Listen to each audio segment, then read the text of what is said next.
യൂറോപ്പിലെ ക്രിസ്ത്യൻ രാജ്യമായ ലിത്വാനിയയിൽ 14-ാം നൂറ്റാണ്ട് മുതലേ മുസ്ലിങ്ങൾ താമസിക്കുന്നുണ്ട്. പണ്ടുകാലത്ത് ലിത്വാനിയ ഭരിച്ചിരുന്ന ഗ്രാൻഡ് ഡ്യൂക്ക് റഷ്യയിലെ ടാറ്റാർ മുസ്ലിങ്ങളുടെ ഭൂപ്രദേശം പിടിച്ചെടുക്കുകയും അങ്ങനെ മുസ്ലിങ്ങൾ ഈ രാജ്യത്തിന്റെ ഭാഗമാകുകയും ചെയ്തു. അതിനു പുറമെ റഷ്യയിൽ നിന്ന് വീണ്ടും ടാറ്റാറുകൾ ലിത്വാനിയയിലേക്ക് കുടിയേറി. ഇപ്പോൾ അവർക്ക് അവരുടെ സ്വന്തമായ ഭാഷ നഷ്ടപ്പെടുകയും ലിത്വാനിയൻ ഭാഷ സംസാരിക്കുന്ന സ്വഭാവം ഉണ്ടാവുകയും ചെയ്തിരിക്കുന്നു. എങ്കിലും അവരുടെ മതവിശ്വാസം ഇപ്പോഴും അവർ കണ്ടിന്യൂ ചെയ്യുന്നുണ്ട്. ലോകത്തിന്റെ മറ്റു ഭാഗങ്ങളിലുള്ള മുസ്ലിങ്ങളുമായി ടാറ്റാർ മുസ്ലിങ്ങൾക്ക് വലിയ ബന്ധമുണ്ടായിരുന്നില്ല.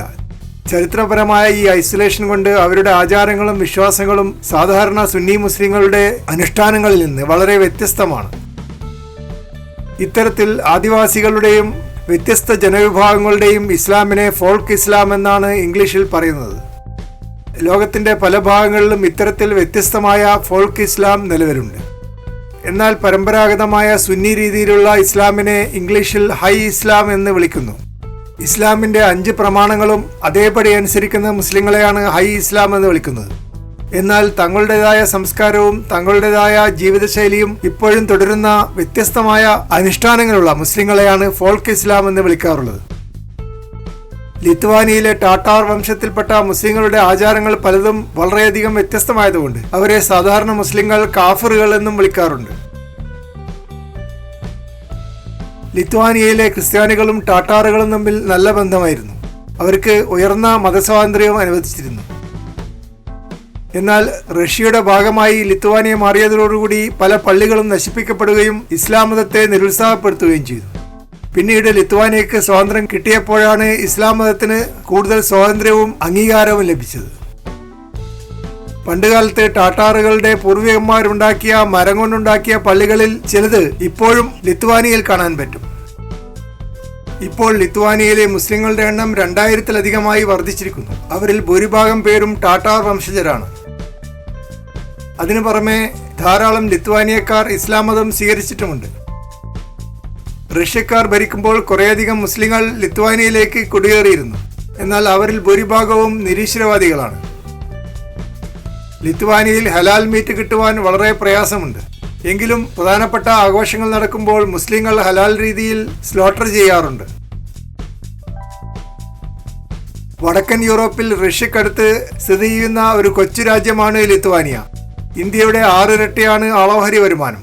ലിത്വാനിയയിലെ കറൻസിക്ക് ഇന്ത്യൻ കറൻസിയുടെ 19 ഇരട്ടി വാല്യൂണ്ട്. എങ്കിലും ലിത്വാനിയ ഒരു സൂപ്പർ റിച്ച് കൺട്രിയാണെന്ന് പറയാൻ പറ്റുകയില്ല. ഇംഗ്ലണ്ടും ഫ്രാൻസും ജർമ്മനിയും പോലെയുള്ള രാജ്യങ്ങളിലേക്ക് കുടിയേറുകയാണ് ലിത്വാനിയക്കാരുടെ ഇഷ്ടവിനോദം. 20% ലിത്വാനിയക്കാരും പടിഞ്ഞാറൻ യൂറോപ്യൻ രാജ്യങ്ങളിൽ ജോലി ചെയ്യുന്നു. അതുകൊണ്ട് ധാരാളം വേക്കൻസികൾ ലിത്വാനിയയിൽ ഉണ്ടാകുന്നുണ്ട്. ഇന്ത്യക്കാർക്ക് കൂടുതൽ അവസരങ്ങൾ ലഭിക്കുന്നത് ലിത്വാനിയക്കാർ വിദേശ രാജ്യങ്ങളിൽ ജോലി അന്വേഷിക്കുന്നത് കൊണ്ടാണ്. ലിത്വാനിയ ഇന്ത്യയെപ്പോലെ ഒരു ഡെമോക്രസിയാണ്. സ്വതന്ത്രമായ ടെലിവിഷൻ ചാനലുകളും പത്രങ്ങളും ഇവിടെയുണ്ട്. ടൂറിസം മേഖല രാജ്യത്തിന് വമ്പിച്ച വരുമാനം ഉണ്ടാക്കി കൊടുക്കുന്നു. ഒരു വർഷം 15 ലക്ഷം ടൂറിസ്റ്റുകൾ ലിത്വാനിയ കാണുവാൻ വരുന്നു. 1000-ത്തിലധികം ടൂറിസ്റ്റ് സ്പോട്ടുകൾ ഈ രാജ്യത്തിലുണ്ടെന്ന് ഗവൺമെന്റ് അവകാശപ്പെടുന്നു. 1700 കിലോമീറ്റർ റെയിൽവേ നെറ്റ്വർക്ക് ഉണ്ടാക്കുവാനും ലിത്വാനിയൻ ഗവൺമെന്റിന് സാധിച്ചിട്ടുണ്ട്. ലിത്വാനിയയിലെ ജനങ്ങൾക്ക് ഇന്ത്യക്കാരെ വലിയ ബഹുമാനമാണ്. ഇന്ത്യക്കാർ ഉയർന്ന നോളജ് ഉള്ളവരാണെന്ന് ലിത്വാനിയക്കാർ അഭിപ്രായപ്പെടുന്നു. ലിത്വാനിയക്ക് ഫുഡ് പ്രോസസ്സിംഗ് ഇൻഡസ്ട്രി നടത്തുവാനുള്ള സാങ്കേതിക വിജ്ഞാനം ഇന്ത്യ ഗവൺമെന്റ് കൈമാറി. അതോടുകൂടി അവർ ആ വ്യവസായത്തിൽ ശ്രദ്ധ കേന്ദ്രീകരിക്കുകയും ഫുഡ് പ്രോസസ്സിംഗ് ഇൻഡസ്ട്രി ആ രാജ്യത്തിലെ ഏറ്റവും വലിയ വ്യവസായമായി മാറുകയും ചെയ്തു. ഇപ്പോൾ ലിത്വാനിയ ന്യൂഡൽഹിയിൽ ഒരു എംബസിയും തുടങ്ങിയിട്ടുണ്ട്. എന്നാൽ ലിത്വാനിയ അത്ര പ്രധാനപ്പെട്ട ഒരു രാജ്യമായി ഇന്ത്യ ഗവൺമെന്റിന് തോന്നിയിട്ടില്ല. അതുകൊണ്ട് ലിത്വാനിയയിൽ ഇതുവരെ ഇന്ത്യൻ എംബസി തുടങ്ങിയിട്ടില്ല. ഇന്ത്യ സന്ദർശിക്കാൻ ആഗ്രഹിക്കുന്ന ലിത്വാനിയക്കാർ ധാരാളമുണ്ടെങ്കിലും അവർക്ക് വിസയെടുക്കാൻ അയൽരാജ്യങ്ങളിൽ പോയി ശ്രമിക്കേണ്ട അവസ്ഥയാണ് ഇപ്പോഴുള്ളത്. ലിത്വാനിയയിലുള്ള സാമ്പത്തിക മേഖല എക്സ്പോർട്ട് ഓറിയന്റഡ് ആണ്. ഫർണിച്ചർ വ്യവസായം നല്ലപോലെ പുരോഗമിച്ചിട്ടുണ്ട്. റഷ്യയിലേക്കും അമേരിക്കയിലേക്കും ഫർണിച്ചർ കയറ്റുമതി ചെയ്യുന്നു. ലിത്വാനിയയിൽ ഉണ്ടാക്കിയ ഫർണിച്ചർ ഉയർന്ന ക്വാളിറ്റി ഉള്ളതായതുകൊണ്ട് പാശ്ചാത്യ രാജ്യങ്ങളിൽ നല്ല ഡിമാൻഡാണ്. ലിത്വാനിയയുടെ തലസ്ഥാനമായ വിൽനിയസ് നഗരത്തിൽ 6 ലക്ഷം ജനങ്ങൾ താമസിക്കുന്നു. 65 പൗരാണിക ക്രിസ്ത്യൻ പള്ളികൾ ഈ നഗരത്തിലുണ്ട്. മനോഹരമായ ഒരു ഓൾഡ് ടൗണും ഇവിടെയുണ്ട്. ലിത്വാനിയയിൽ ജോലി ചെയ്യുന്ന 1000-ഓളം ഇന്ത്യക്കാർ ഭൂരിഭാഗവും തലസ്ഥാന നഗരിയിൽ തന്നെയാണ് താമസിക്കുന്നത്. അതിനു പുറമെ ലിത്വാനിയൻ സർവകലാശാലയിൽ 300-ഓളം ഇന്ത്യൻ വിദ്യാർത്ഥികൾ പഠിക്കുന്നു. കേരളത്തിന്റെ ഇരട്ടി വലുപ്പമുള്ള ലിത്വാനിയയിൽ 28 ലക്ഷം ജനങ്ങൾ മാത്രമേ താമസിക്കുന്നുള്ളൂ. വളരെ തണുത്ത കാലാവസ്ഥയായതുകൊണ്ടാണ് കൂടുതൽ ആളുകൾക്ക് ലിത്വാനിയയിൽ താമസിക്കാൻ പറ്റാത്തത്. ലേസർ ഉപകരണങ്ങൾ ഉണ്ടാക്കുന്നതിൽ ലോകത്തിൽ കുത്തക ലിത്വാനിയ ഉണ്ടാക്കിയെടുത്തിട്ടുണ്ട്.